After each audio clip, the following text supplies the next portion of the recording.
it takes a level of grit and skill that I don't even know how we were able to accomplish this with the skill levels that we had going into it. It was 100% the hardest thing I've ever experienced in my life. Nothing really prepares you for the nose. I mean, leading up to that point, I've never done any big wall. I think the most pitches I've done was probably 8 or 9 pitches, and the nose being 31 pitches. It's kind of a big undertaking for sure. So I started climbing about 5 years ago. I actually started right here in this room, which is a little nostalgic. Nathan was my climbing coach. Started training with him about 4 or 5 months ago. You know, I've been climbing for about 9 years, so I'm pretty confident in my strength and mental fortitude. And you know, I think me and him are very similar. We do love to suffer a little bit, and we do like to push ourselves. I saw it in him when I'm training him. I'm like, bro, you gotta relax. Like, you're going too hard. But then I saw a part of me in him. So even leading up to that point, I just knew that I could trust him. I've been to Yosemite maybe 3 or 4 times leading up to this point. You know, ever since being there as a kid, I remember my family looking up at the guys on the wall and going, look at those idiots sleeping on the ledges on the wall. And I was like, I want to do that someday. That looks cool. You look at a big wall like the nose, and you're just like, wow, so many people have climbed this, can I climb it? Set a goal this year specifically, this is the year we're gonna climb the nose. Tried it twice now, but the first one wasn't the nose, it was Zodiac. And we had to bail about halfway up. And that was 2 years ago. And then in May, I tried the nose with another climbing partner, and we didn't get very far at all. We got shut down on the 7th pitch. So he was looking for a partner, and I looked at him. And he's like, bro, I'd love to do it with you. I was like, are you serious? You wanna do the nose with me? I've only seen him in the gym. So it's to go out there with this person that you kind of know, and to test yourself on a wall like the nose. I kind of went in a little bit naive, I would say, a little bit, off the couch. The reason why I wanted to do this documentary is because it has that legendary status of a climb, but there's no videos online of amateur climbers like myself, climbing the nose. I think it's something that people could really, in my position, in our position, hey, I want to actually achieve this monumental goal, to know what the hell you're getting yourself into. So we plan to get there on a Monday and then climb the first 4 pitches to a place called Sickle Ledge. Yeah, buddy. We going for it.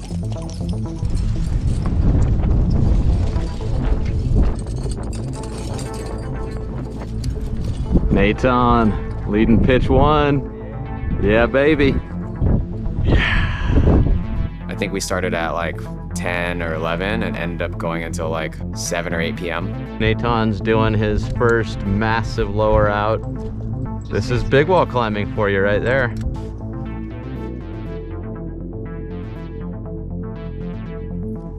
We hauled our bags up on a Tuesday evening. We're doing this, motherfucker! And then we were like, oh, it'll take a couple hours. It took us 6 hours. We were on the wall till 10 p.m. First haul. Look at it. And that was kind of a foreshadowing of the nights to come. I set my alarm for 5. I woke up at 3 a.m., didn't go back to sleep.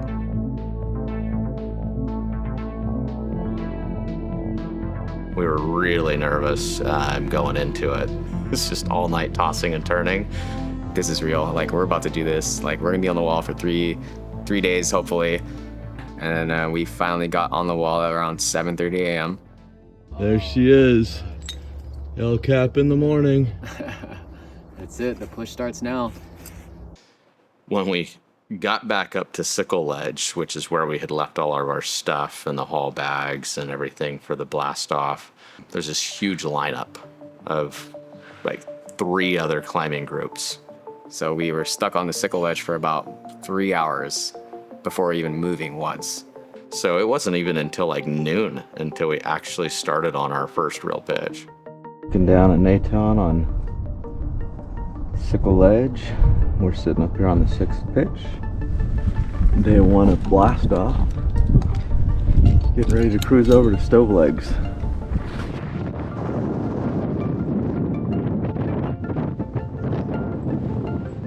Stove Legs is a very famous 5/8 splitter crack. Like, pretty easy when it comes to crack climbing.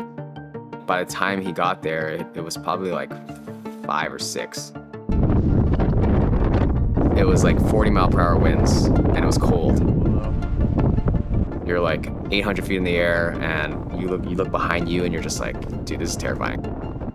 My crack climbing experience was definitely like not great, so I didn't feel confident in like climbing with 40-mile-per-hour winds like blowing me side to side. At that point, it's dark, it's cold. It's like 30 degrees at night. It's just another level of nerves when you finally get there.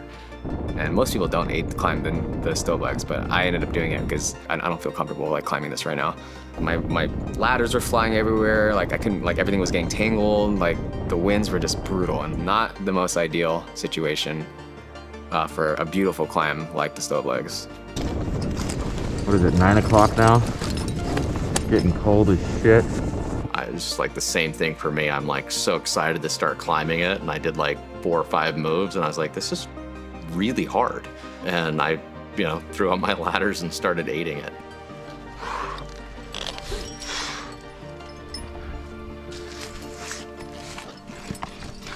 By the time I got done with the first leg of Stove Legs, it was probably midnight.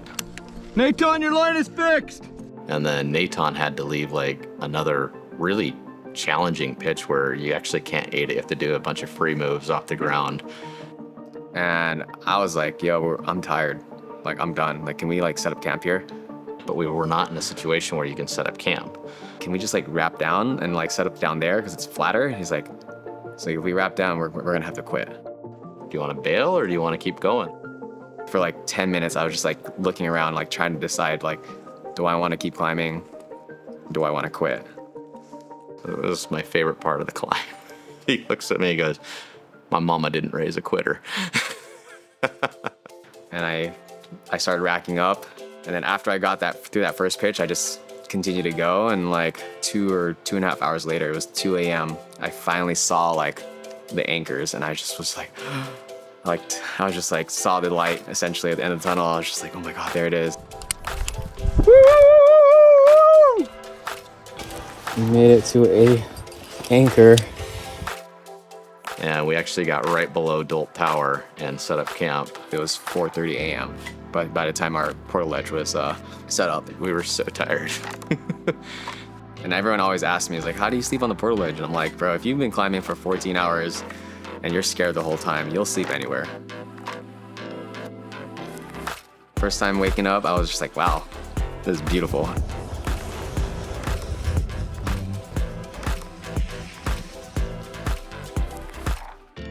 Had breakfast, and we were kind of planning the day.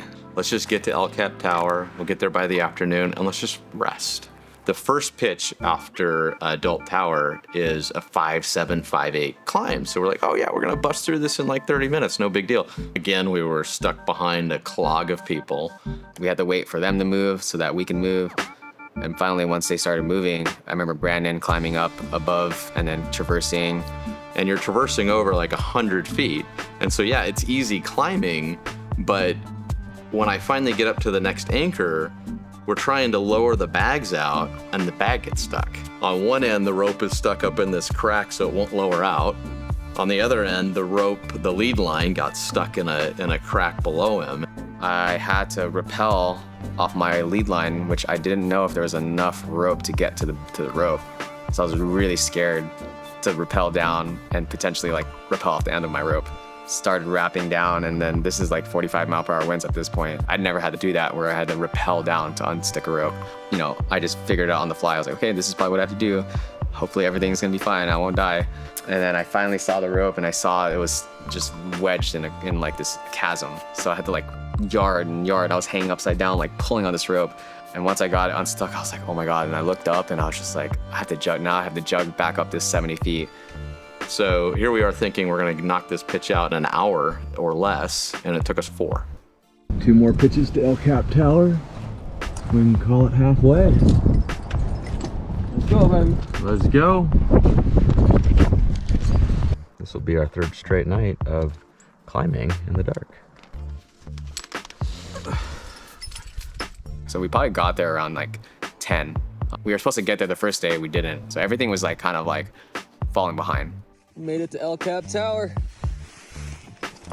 Fuck yeah! 6 feet wide by like 20 feet long.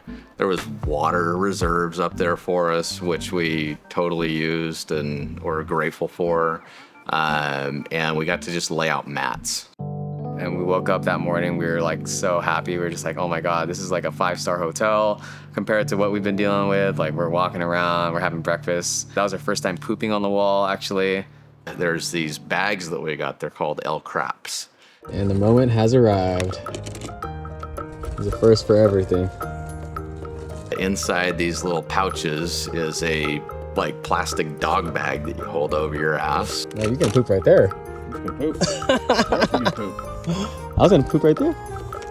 You take the bag and you wrap it up and you throw like the little scent things in there and put it at the end of your haul bags. It's kind of funny because all the people in the parking lot have their binoculars on and the telescopes, and you're just like,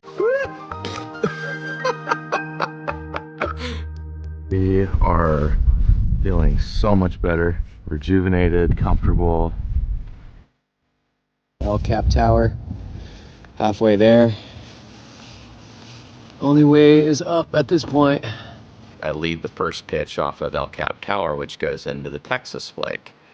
Texas Flake is a squeeze. It's like picture a door frame, and you have to find your way to just like shimmy your way up a door frame. And it's about 50 feet high, and there's 1 bolt. And it spreads open as you climb it. You're just like in this funky, weird like wall, like chimney kind of weird thing, but it's like not tight enough where you can just like keep pushing. You have to like really like figure out a way to do it. When I first get in Texas Flake, you know, I'm moving all right because it's a little bit of a squeeze, and I get up to the first bolt, and then it kind of opens up quite a bit more. He had took too much gear and he didn't put his climbing shoes on. He thought he was gonna A-climb it, and this is something that you can't A-climb. And as I'm trying to get past that bolt, I can't do it. I'm sliding. I'm like pushing against the wall and my feet are just sliding. And there's like skid marks from everybody else's shoes skidding on the same part of the wall. Meanwhile, this NIAD team, which NIAD stands for Nose in a Day, they're doing a wine only nose in a day. So they're getting drunk while they're climbing the nose. And this fucker just comes cruising by me and is with his wine, and he's like, hey, you want some wine, bro? And he's just shimmying his way right up the wall. He's just like climbing. I'm like, fuck you. He ended up having to take off all his gear because there's 1 bolt and you can't place any gear. So there was no point in taking 40 pounds of gear on him. So he actually left it at the bolt for me to clean. And that next 20 feet or so to get to the top of Texas Flake was probably the most exhausted I've ever been in my life. They don't teach you off-wit in the gym climbing, or anywhere for that matter. And then, that's what I just did. People need to know there's like hard parts of this climb that you don't even plan to be one of the challenging parts, and that is actually the area that almost shut me down. So after getting on top of Texas Flake, Nathan kicks ass and gets right up the boot flake in no time. And when I climbed the boot, he essentially has a follow up to the boot. Then he has a lower out about like maybe 50 feet. I have been nervous about this since we committed to El Cap a long time ago. Okay, we're good. All right, dude. My boy Brandon about to do the king swing, baby. Let's go. Woo! Yeah. All the way right. All the way right. Come on. He has to swing his whole body and maybe a distance of like 70 feet and basically grab onto this corner. Ah! Fuck, I'm right there. Swing back, come on. You're there, that's a lot better, come on. Go get it. Keep going. That's it, come on. You can hear people in the valley screaming and cheering on for us. The king swing was just, it's phenomenal.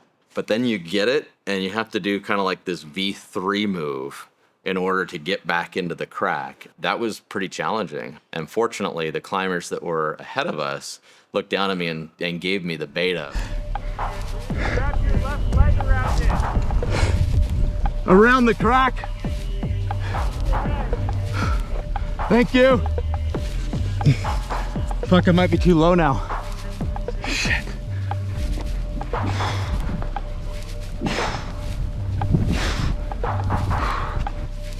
Take.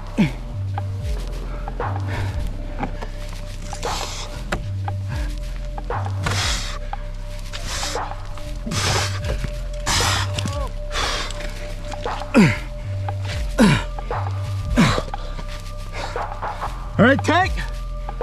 When I finally get to the top of the king swing, I let out this scream. Woo! Woo!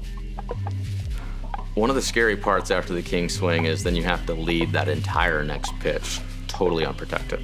So if you fall, you're not only doing the king swing all over again, you're also taking the fall and the swoop and everything along with it. And so I was really slow.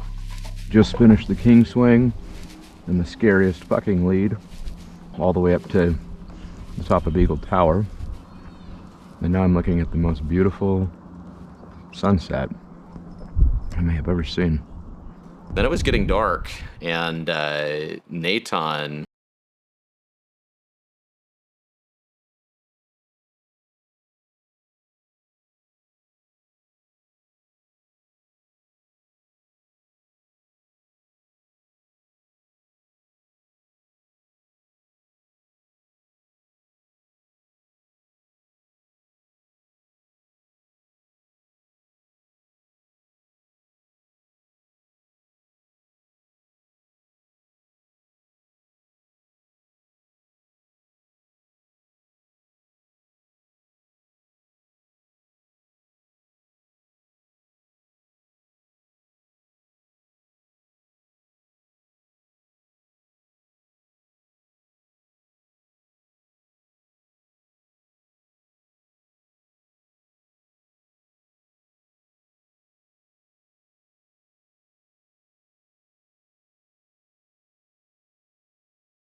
Finished that day. after you get through the Great Roof, you're at the point of no return, meaning it's really hard to bail from there. And that started to freak me out a little bit. I had led this cool like 5-9 pitch, which was fun. It was my first time like trad like lead climbing that led us under the Great Roof.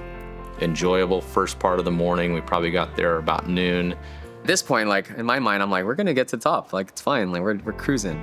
As I was waiting for Nathan to come up, I looked down.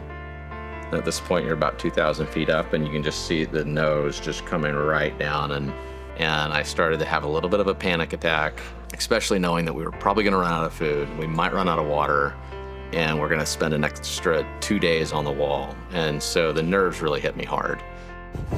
All right. My boy Brandon's about to lead that Great Roof, baby. Oh my God, that looks fuck.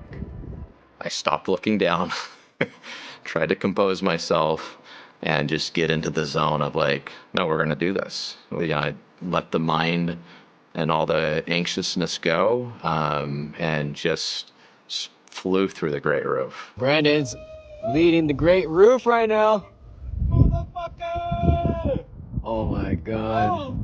I remember him saying like, it's like, oh man, I feel like I belong here finally. And he like found his flow.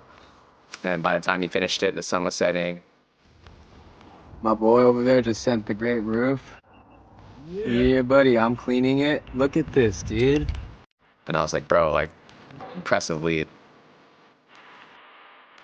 So it's 8 p.m. and I'm like, it's my turn to lead. And this climb called the Pancake Flake But at that point, I was pissed off. I was like, dude, I hate eight climbing. Like, it's slow and just miserable. Like, I want to climb. And I just ended up like kind of feeling possessed, and I like ended up free climbing it. It's like 10 o'clock at night, free climbing like 200 feet in the air, pulling off cool moves, placing gear, clipping ropes. And I was like, oh my God, like rock climbing finally. I remember pulling up over the ledge, and then I look at this like 512A crack system, and I'm like, all right, Brandon, I'm going to switch to 8 now. Because it's like, I can't climb 512 trad. Like, that's insane. It's really thin gear, cam hooks and 0.1, 0.2s, offset stuff. So I remember 40 feet up, and my last piece of gear was 20 feet below me. And then there was the ledge, and I had placed this 0.1. And then I stood on it, and I was like getting ready to place my next piece. And then I remember watching it just like pop. And I popped, and I was like, and then I looked at it, and it was still in there. And I'm being held by these two lobes, and two lobes are sticking out.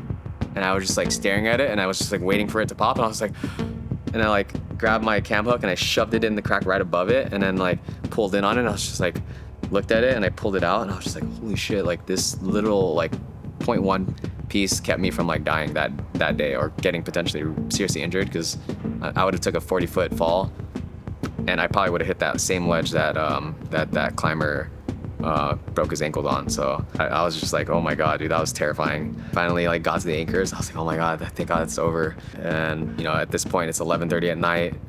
After getting to the great roof and then lowering out the bags and him following back up and then him leading the pancake flake, you're waiting like 3 hours. It's like a long time to just be sitting there on a hanging belay.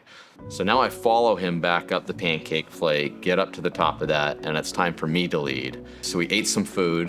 And I think Brandon's body kind of like got into like repair mode and like started shutting down, or he had like, I don't know, like when you eat food, you just have to digest. And now I've got to lead this C1 Plus, which is one of the harder aid pitches on the entire nose. He started like climbing it, and then he looked like sluggish and like tired, and then he like sounded weird. I just see him like just his feet sliding as he's going up. I'm like, in my mind, I'm like, this motherfucker is like, this dude, like, he might pass out. Nathan was like, Brandon, no, we're gonna camp right here. I'm like, no, Nathan, I'm gonna get through this. And then he drops an alpine draw on me, and like I almost catch it, and like he drops this thing, and I'm like, what I'm like, Brandon, like, come down right now. And he's like, no, I'm fine. I'm like, all right, like, let's see it then. And I think that lit a fire in him, and he was just like, no, I'm fine. I'm like, good. And it probably took me a good 15 minutes or so for like the food to get through my system and my blood sugar to come back up, or to get the adrenaline going again. I don't know what it was, but it was about 15 minutes where I was just a freaking doofus. He starts finding a flow, and I think he like his blood sugar kind of got back to normal, and like he tops it out. It took him forever, but he tops it out. And then I was like, hey, let's get to Camp 6 now. And Nathan comes jugging up after sitting there for like 2 hours waiting for me. He's like, no, we're camping here. At that point, it was like 1 a.m.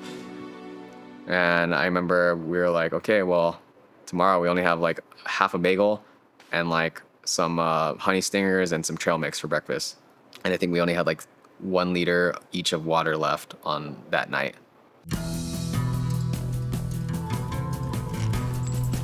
So I woke up pumped. I was like, we're getting out the wall today. Fucking bagels. Stale, gross bagels. But it's calories. Last day, Nathan's leading us up. We got 5 pitches to go and we're done.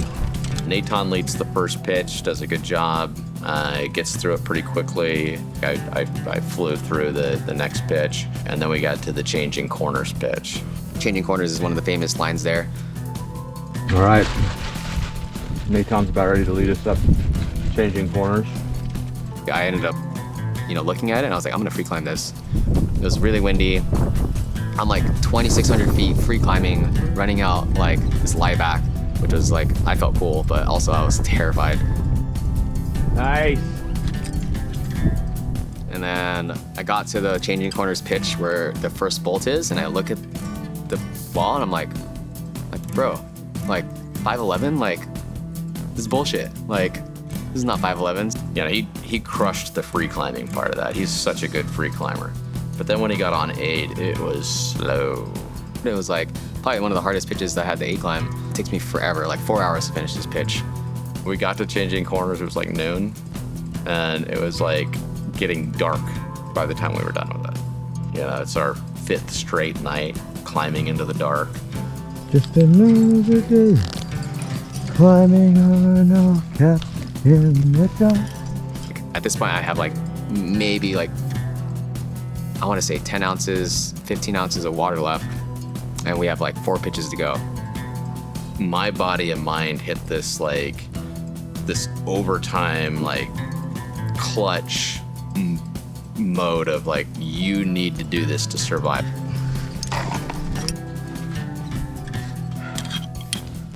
I got up, led the next pitch, cruised it. 30 minutes I was done with a pretty hard pitch. Nathan, almost at anchor. Get ready to haul and get moving.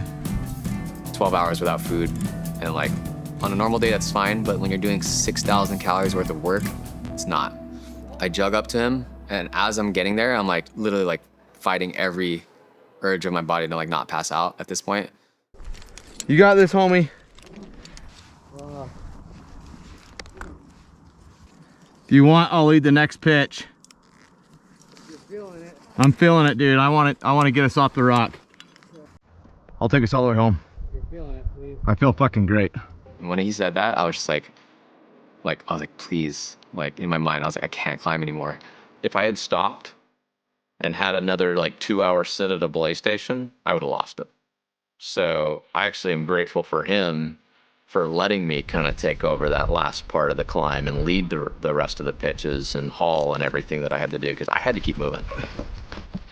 He then climbs and links the next 2 pitches to get us to pitch 30, and then I proceed to jug it, and it takes me like an hour, 2 hours to get up. Nathan got up to me and just broke down, like complete physical and mental exhaustion. I just grabbed him and put him on my shoulder and just cried. I don't think I've ever cried on a climb before, and that was like the first time I like legitimately like just like wept. Not even teared up. I was like ugly crying in his arms. At that point, I just like put everything in his court, and I was like, you gotta get us to the top. And I'm like, dude, it's gonna be okay. The last pitch, which I'm like, oh, it's a bolt ladder. It's no big deal. It's an easy bolt ladder. Well, no, it's actually got some hard moves. But again, I'm in that like adrenaline mode. So I get to the top at midnight. And I remember him yelling out, like screaming, like he got to the top. And then I was like, it was my turn to jug, but I was moving so slow. I was just like barely holding on by a thread at this point. And I think at one point he thought I was like passed out. 20 minutes goes by. Nathan! Nothing. It's now 12:30. Keep looking at my clock. It's 12:30. I'm like, Nathan! Nothing. I'm texting my partner, like, we might need a rescue, which would have been the worst thing ever to be like, to need a rescue on the last jug of the last pitch. Finally, at about 1, I get a response out of him. By the time Nathan got to the top, it was 2:30. But then you got to do this like little 5-5 scramble thing to get to this. Not hard. You just kind of, but you've got like carrying bags up slab. And I remember like climbing it, and I had all this gear on me, and I remember like the rope was getting stuck, and he like pulled a little bit, and I fell off balance, and I'm like, oh my God, and I yelled at him. I was like, Brandon, like don't pull the rope. And I just remember like sounding like, I probably sounded pissed. We were at the top, and I was like, for some reason I didn't feel anything. I just felt like I was done. And I was just like, so I'm going to bed. We laid down our mats on solid ground for the first time. Slept really good that night.